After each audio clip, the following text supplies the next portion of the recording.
Ramsha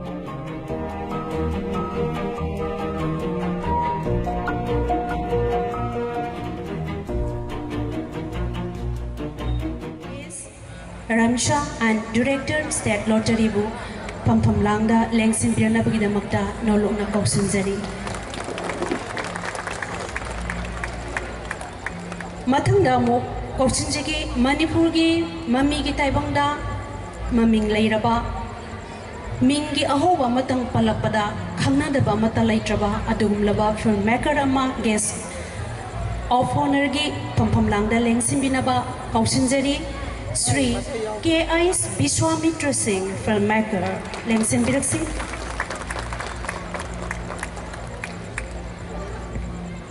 Ikai Khumnazariba, Dice member Singna, Isa gi Pampham Langda Lengsin Bikraba Matungda, Ngasigi, Taruni Film Production na, Sinjariba, Ngasigi Premier Show Asigi Haujanabagi, Kwen Yamna Samlaba Kudol Pot Amamong, Organizing Committee ki Maikaidegi, Kudol Tamzagi, Harauna, Lobigani Hainazut Hazai. Pagi putopirak tuna kudol tambina banding singjege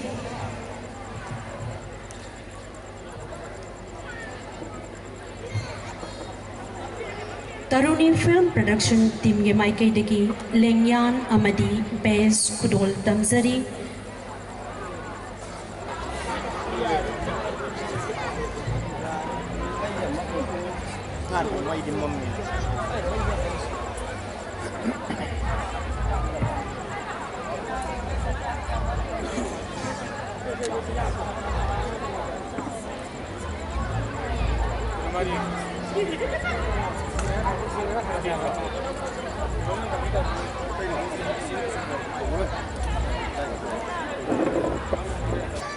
Premier Show asigi equasi Bairasu Katpagi Thoram Loishinjere Matanga Thamzari Basequena Momento Presentation ni Momento Presentation Asida Equina Film Asi Mai Partner Putuna Bohona Bada Achova Thodang Lobikiba Screen da Libiriba Natrogana behind the screen da Libiriba crew members sing artists sing Punama Poiquena Ikai Nabocha Boyna Momento Present Pijagani Hi Riba Mayam Siki Maratequena Tongan Mamio sing Butang Lotok Sage Editor Ingoton Amadi Priobrata Light Bungo Trolley Nongdren Komba Production House they wait on film production ni Anishuba production ni aduga Remy presents ni post production da Nongpok Nicto Studio online partner Tata Media partner Impact sponsored by Laima Medical Store Kangla Market opposite BT Park Binarani Jewelry Brahmapur Aribam Lekai Gaze Camera Mohan Kangla Amadi Rogan KH Aduga koi film sigi soul of the film Yanglin shuru oidana saliba artistic male artist amadi female artist sing da matham china Bala Araba Nikki Suras Madhubala Idho Gita Nilu Amu Saikhom Nisikanta Rima Aduga film asibu kadai da soiki gedege karam na hena phazaba mapung phaba miyam na pamna ba ma oihan sige haina Ahing Nungtil Kandana Tawai Hansan Yauna Direction Pibiriba Lamdam Sigi renowned Story da Screenplay da Dialogue da Lyrics da Director Herojit Naureba Hairiba Music Si Kwena Kai Kunaba Jagani do special thanks da Dr. Imo Singh Dr. K. Romeo Singh K.I.S. Lukoi Singh Ingosa Kiamgai L. Susil Sandra and Bikram Singh, B. Kaleshwar Sharma, Roshan Elangbam, Shaitajit, Boy, Badra Kumari, Tina, Bhumika, Parshuni. Hi, the music Taequena. Taruni Film Production ke Maikai Degi, Akanana Equena, Tagatpa, Fogdoksari, do a special honor gi, Sai Tequena, Sri K.I.S. Lukoi Singh, Amadi Dr. Imo Singh Taequena, Ikai Kuna Uchagani. Hai kriba pathok sa kriba mioi sing se sem saduna lemina banding sing jege aham bada kokchinjari Momento presentation ki damakta music composer Amarjit Lauremba, Professor and Mahendra Singh Bo Nolongna Kautoksari. Lengkat pirakli besi Amarjit Laurembangi apopi imani haina takpirakli karigupa isa ama koina present oiba mafam asida laibidragasu ado madongi imungi mioising lembiraklagadi aikoina samna thamjariba khudol asi harau harau na lobinaba noluna ningsingjari thagachari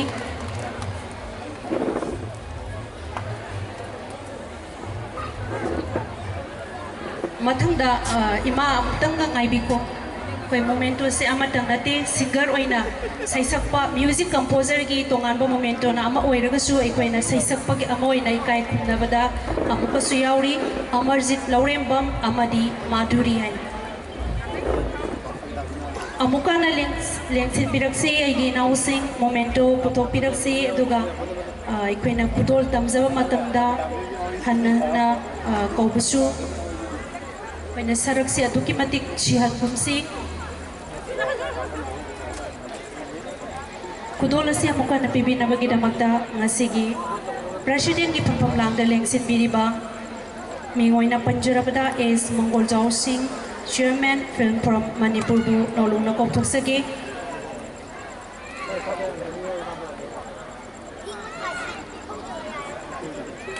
lengthok pirak lingi da tongan ba miyoi sing kara bibina ba mukani sinjage costume Mantri Wangkai assistant costume Kalu and Bizenti amatang thopirak laga kudola silobina na bagida muta noluna kausinjage costume da Mantri Wangkai assistant costume Kalu amadi Bizenti lengthok pirak na ba ningsingjari Isa lengbirak tragasu ado madongi imong manunggi miyoi sing lengbirak lagadi atubo matamda lengthok pirak na ba nulong na kausinjage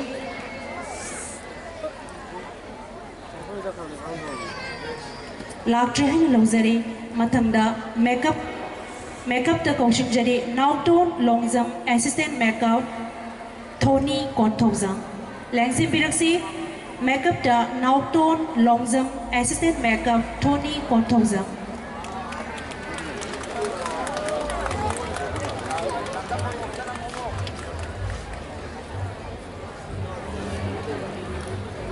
Matang damo kausinjage koi camera da chanjoi chi assistant camera Dharma Laisrom camera da chanjoi chi assistant camera Dharma Laisrom thanichari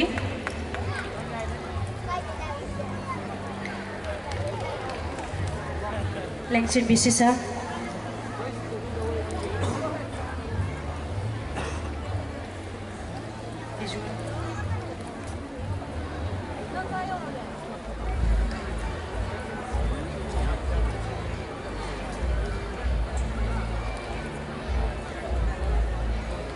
Mathang da background score da Rajit Laisrom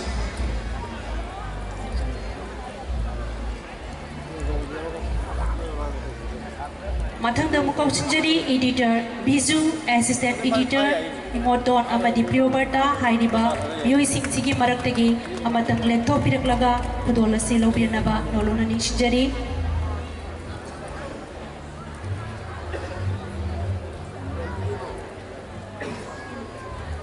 Matang damuk asigi guest of honor gi pampam langda lengsin biriba Laisrom Nandakumar Singh na kudola si pibiranaba noluna kokthok sari masigi matangda amuk kokthok sage sar makha gi gift sisu sar na pibinaba noluna ningsingjari light bungo lengsin biraksi bungo gift si kuina adu mamal laiti haina lobby kano isa na hona zaki ba hona zaman gi kai kunna bochabani tuga koina gift kudol tamba matamda leng birak le bakuni mangna kuba amam tatti kubiyu haina amuka na nizage trolley da nongdren khomba leng si birak si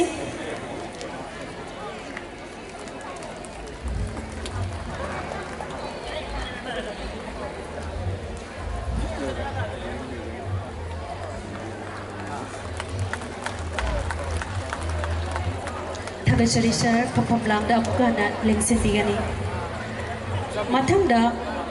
film असिगी sponsor तोबिकिबा Laima medical store के proprietor मैगजीन अमदी अभिजित लेखथों पिरक्तुना कुदोल से लोबिरनबा निसिंगजेगे अदु कुदोल से पिबिनबगिदमक्ता ngasiगी guest of honor gi phompham langda lengsin biriba Sri K.I.S. Vishwamitra Singh bu लेखथों पिरक्नबा नौलोना कौथोसरे लेखत पिरक्सी लाइमा मेडिकल स्टोर की प्रोपाइटर मैगजीन अमदी अभिजित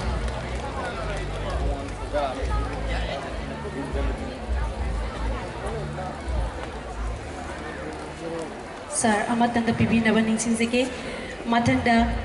बिनारानी ज्वेलरी की संजय बिनारानी ज्वेलरी ब्रह्मपुर अरिबम लाइकाई संजय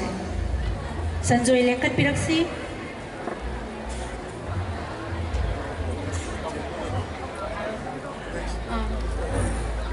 लेखत पिरकले याम नमाइजरे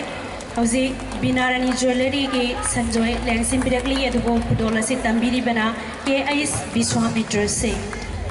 असिगी गेस्ट ऑफ ऑनर की फफम लांगदा अमुकाना लेंसिन बिगनी थागचरी sir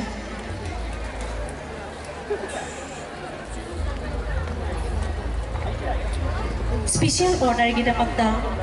कौशंजगी Shri K.I.S. Lukhoi Singh special honour की दमकता कौशंजरी Shri K.I.S. Lukhoi Singh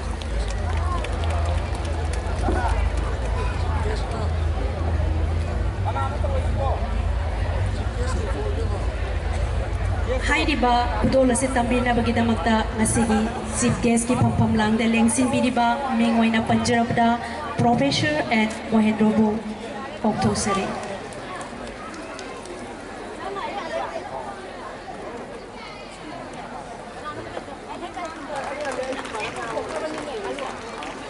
थागचरी sir अमुक्तंग नाइबिगनी मथंगदा special honour की इकाई खुमनबा उच्चबोइना कुदोला मथंग तमजनबा डॉक्टर इमो सिंगु दाइस लेखत पिरनबा नौलोना कौशंजगे अमुका हनंगसिगी चीफ गेस्ट की फमफम लांगदा लेंसिन पिरिबा प्रोफेसर एंड मोहेंद्र सिंह ना कुदोला से पिबिगनी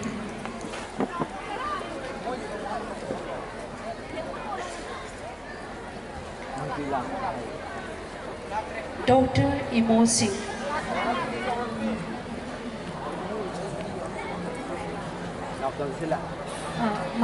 लाक्ट्रे है ना तंपिरगले सर फमफम लांगदा अमुकन लेंसिन बिगनी थागचरी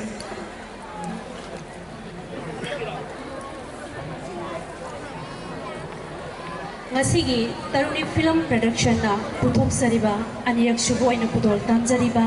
नमासे सफु पुरान बिनी हाइरि फिल्म असिगी यांगलेन सरू ओइना पुरिबा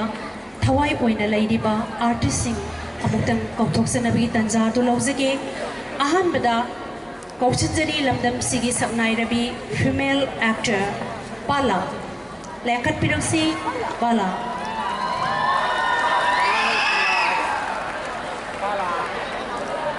ऑडियंस की माइकई देगे तो कि मतिक हराव तैराम नदी ऑफिरी दुबो हुजिक फावबाय कोई फीमेल एक्टर असी उबदी फंगजद्री करिगुंबा इसा लेंबिरक पथोकलगदी दाइसदा लेखत पिरकनबा अमुकन कौशंजगे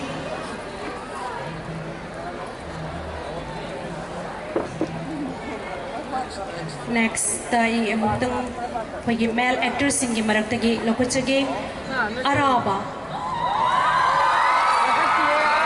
अराबा लेखत पिरकनबा दाइस लेखत पिरकनबा नौलोना निसिंजरी अराबा अराबसु हौजिक फावबा यौबिरक्त्रिब्रा हाइना खंजै दुगा इसा कैगुंबा लापिरगदी पाव पिबिरकलगा कोई कौशंजबगी तंजादो अमुक हना लौजगे मथंगदा अमुक कौशंजरी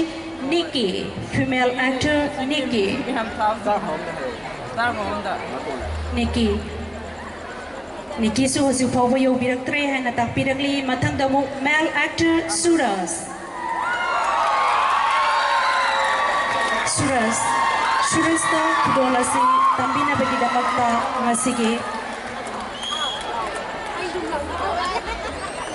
President की Pampamlang the Leng Sinbiriba is Mongol Zhao Singh, Chairman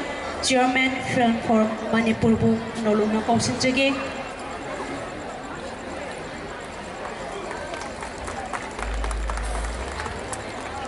Thagachari sir, Mathaki female artist Simatang Chupibi Naba Amukana Noluksegi. Manipuri Mamigi Taibangda, Nopade de Hauraga, Masak Matoyam, Pazabi, Sankombi, Mamito Tarobi, Amatan Kopachagi. Mingoina Panjarabada, male actor, Madam Madhubala, Lanka Pinoxi, Madam Madhublada, Kudola Sipibi Nabagina Maka Amukana, Nolona. Ningsingzeri, Asigi President की Pampamlang the Leng Sinbiriba is Mongol Zhao Singh, Chairman Film Forum Manipur.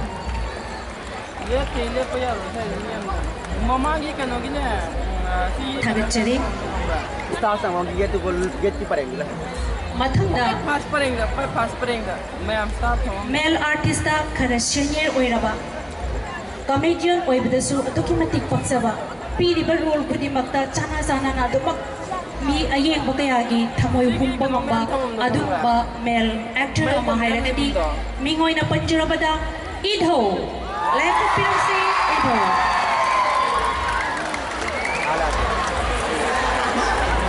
idauda kudol pibi na bagidamakta ngasige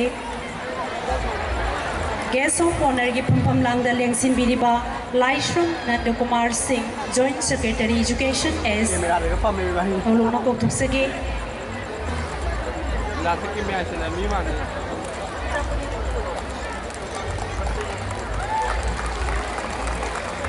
Thagachari, Mathandabu, Mathangi artist Susu Sir Napibi Naba Ningsinzari. Manipur ki Mami Taibangda, Machi Sarabasu, Manama Sarabasu. Mama Sarabazu, Ipada Pazabi, Ipakta Paksabi,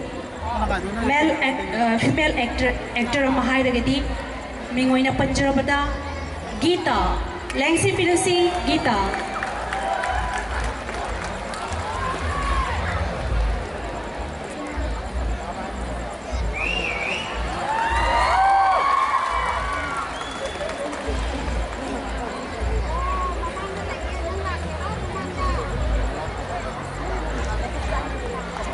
Thagachari sir, Amadi madam. Mathang Pampamlang the Leng Sinbigani, Mathangi artist si Kudol Tampina Bagidamakta Amukahana Noluksegi, Sri K.I.S. Biswamitra Singh, Asigi guest of honor ki Pampamlang the Leng Sinbiriba filmmaker, Atuga Kausinjari ba female actor asina Nilu ki Mathanga Sem Saduna Lebigani Amu Saiko. Hauzik Asigi guest of honor ki Pampamlang the Leng Sinbiriba Sri K.I.S. Biswamitra Singh na Niluda Kudolpot Usnabiri Mathang Sidi Amaga Kaushinjagi Pagi Amu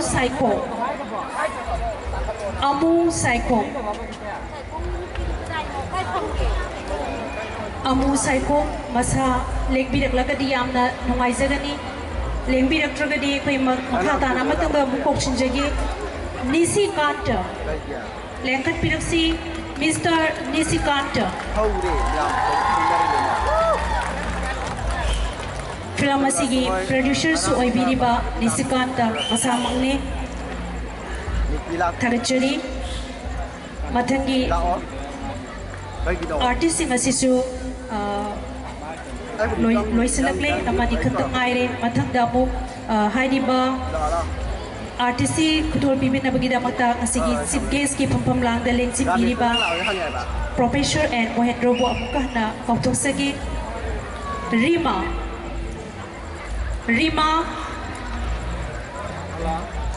Rima Kudol Silobi Nabagida Mata Kopsinjage Lengkat Piraksi Kanagumba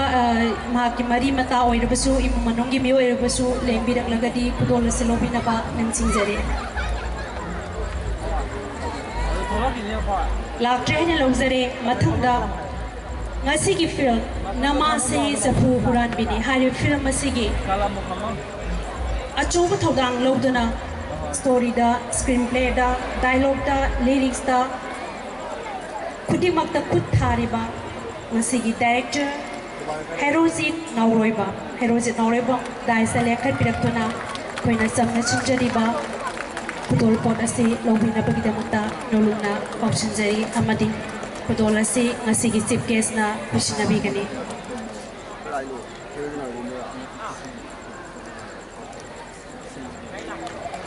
loinana sir wahi manga tarada ngasigi film masiga mari leinana sir herojit nauribamda thambiranaba nolungna ningsingjari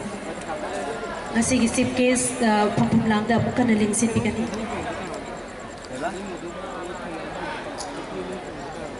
good evening mayam pamaku taram okseli loinana dal selection biriba kai khunna da matik charwa punu makusui kai khunna boseri ngasi gi film masi mamang da utkani na date 1 da October 1 da utkani en tawjaram badagi nong chu bagi film dagi kai ba moi kre du ngasi su evening da nong yang kan su ki badagi mayam si lingbi da kliba mayam si khachtam tamna lagi tung jela mai lo sei mayam puna ma khiji film jeng ning bana yam na khorang na ngai ram lagani ha ba se ngon da thaja ba ma lai koi na ngai si ya bana aning bagi lai ram roi du kai ki matham da ga dal seling sali ba mayam mun su lai li bana na film ma si yeng bi o to ga film ma si ki asoi ba apam pam da ma de ngon da feedback koi na dum pi pi ro ma du ki ngon da du ki noi ba lai chakani mayam ya pam pam da asoi ba ka ta pi ko ma tam da na film ma si ai mayam ta kusin na jari haraga dum te ta lo sin saraga Ramesh amadi Nisikanta lengthokpiakna ba nolungna ningsingjari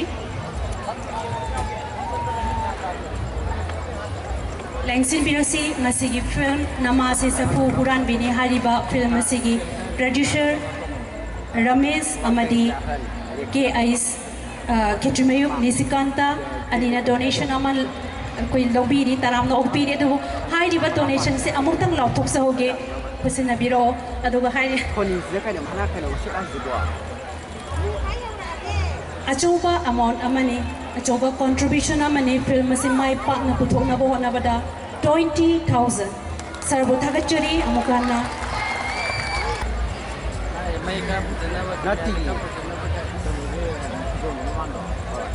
thagachari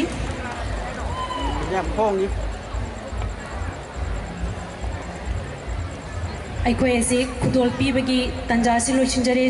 sir ꯑꯃꯨꯛꯀꯗꯤ ꯐꯝꯐꯝ ꯂꯥꯡꯗꯗꯤ ꯂꯦꯡꯁꯤꯟꯕꯤꯈ꯭ꯔꯦ ꯑꯗꯨꯕꯨ guest of honour ꯑꯃ ꯑꯣꯏꯅ ꯋꯥꯔꯣꯜ ꯈꯔꯗꯪ ꯇꯦꯟꯇꯪꯅ ꯊꯝꯕꯤꯅꯕ ꯅꯧꯂꯣꯛꯅ ꯀꯧꯊꯣꯛꯆꯈꯤ ꯑꯃꯨꯛꯀ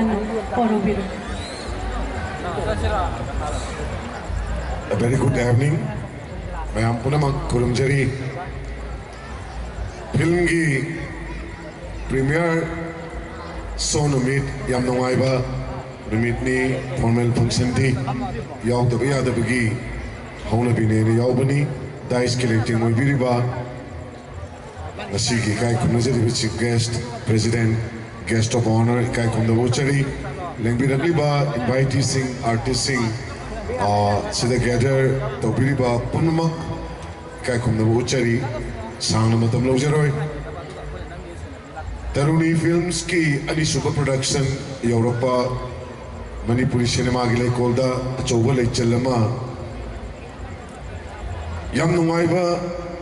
thamoi da tujungba phawjaba numit amani soidana maki mai pak film ma oigani kai khumnajari ba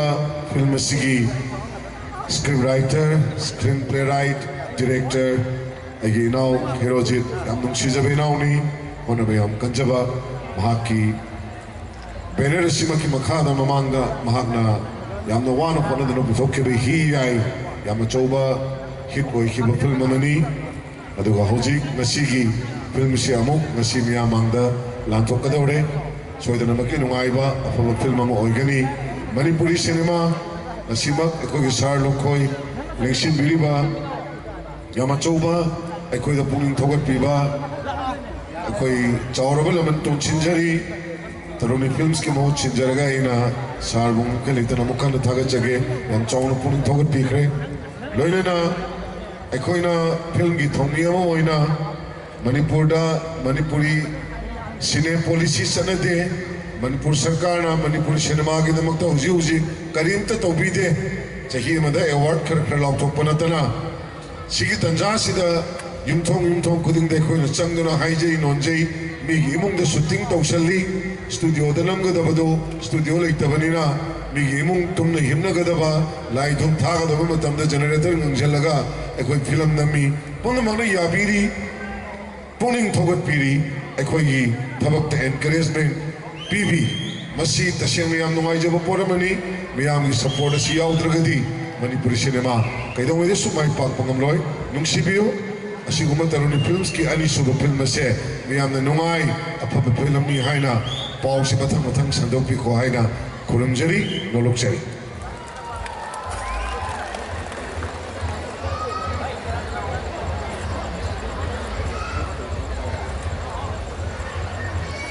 Thagachuri sir, Mathanda ngasigi guest of honor gi phampam langda lengsin biriba Laishram Nandakumar Singh IAS Joint Secretary Education as bu wai khradang phongdok piranaba nolona ningsingjari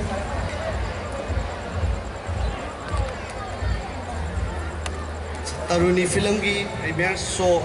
asigi chief guest ki phampam langda lengsin biriba mingwaina panjarabada Professor N Mahendra Singh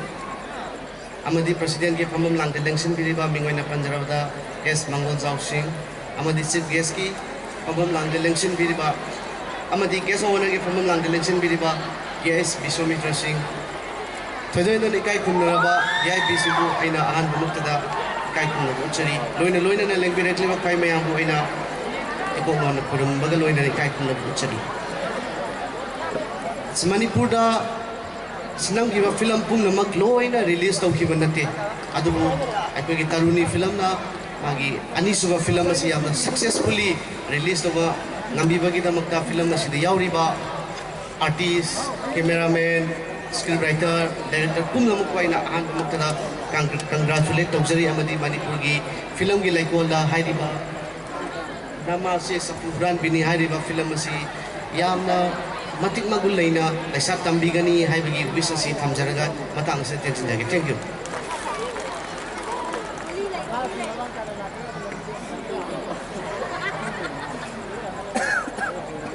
Thagachuri sir Mathangda mo ngasigi chief guest ki phampam langda lengsin biriba Professor N Mahendra Singh bu wai khradang phongdok piranaba nolona ningsingjari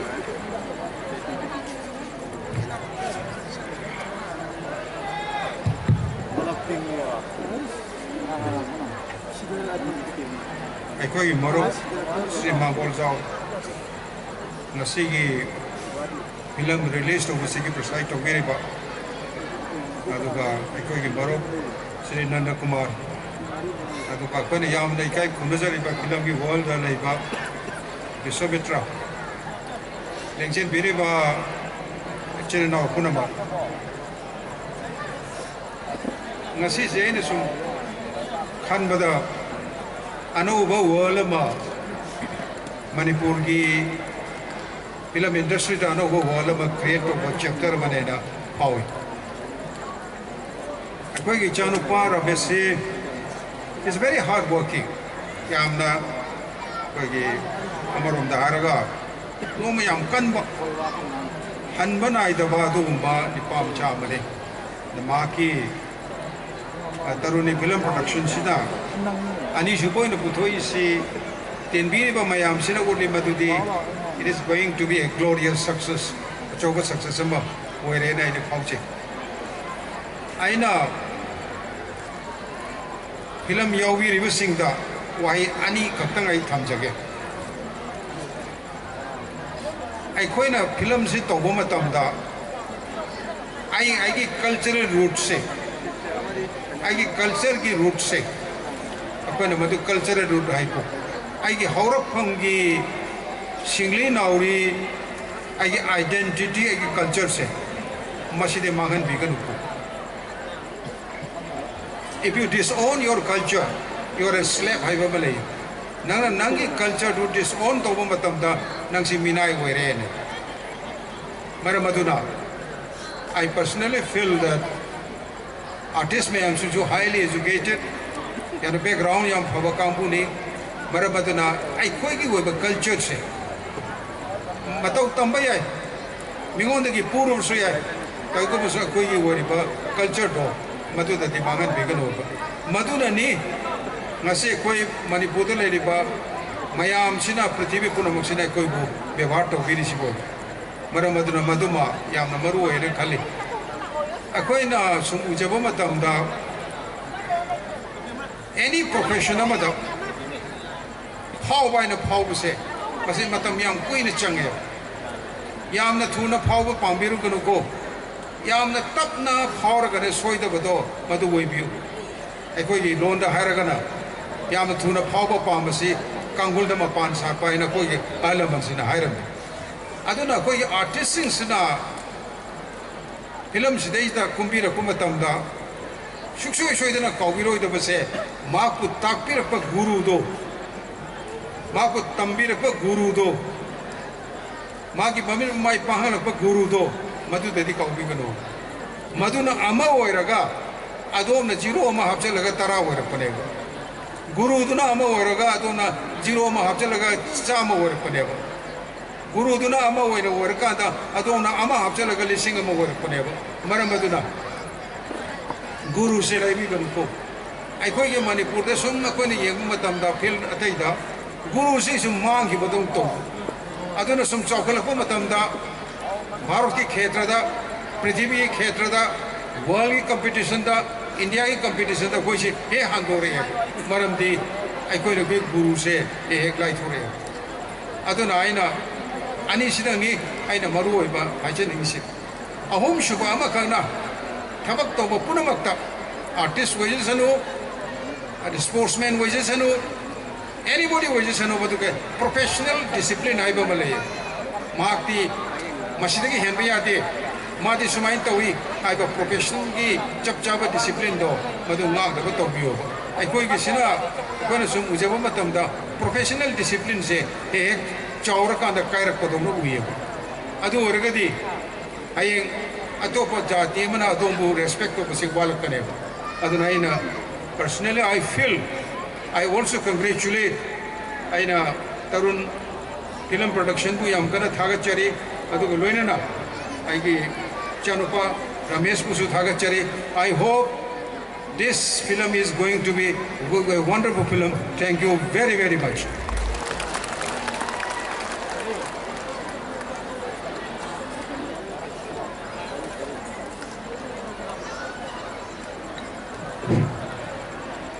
Thakachari masigi chief guest ki pam lang da lengsin biriba sarna maru oiraba wapung kaya mathambiram bagidamakta Maraksida ngasigi male actor oina achoba thodang lobiriba film sigi artist amadi makeup artist ani khaktanga kokochebagi tanjadu lobjage kausinjeri Mr. Araba male actor Puto si pipi na bagidabak ngasigi president ki pam lang da lengsin biriba is Mongol Jaw Singh Chairman Film Forum Manipur bu nolona mukana kopusagi Mathanda book makeup artist Nauton Longzam Lekat Piraksi Nauton Longzam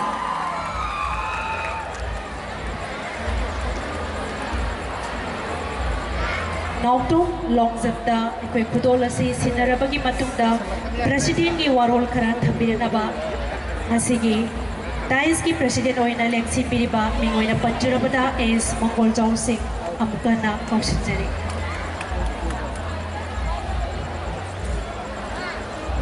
Mangdaling sinbirba cinema yang wala pirba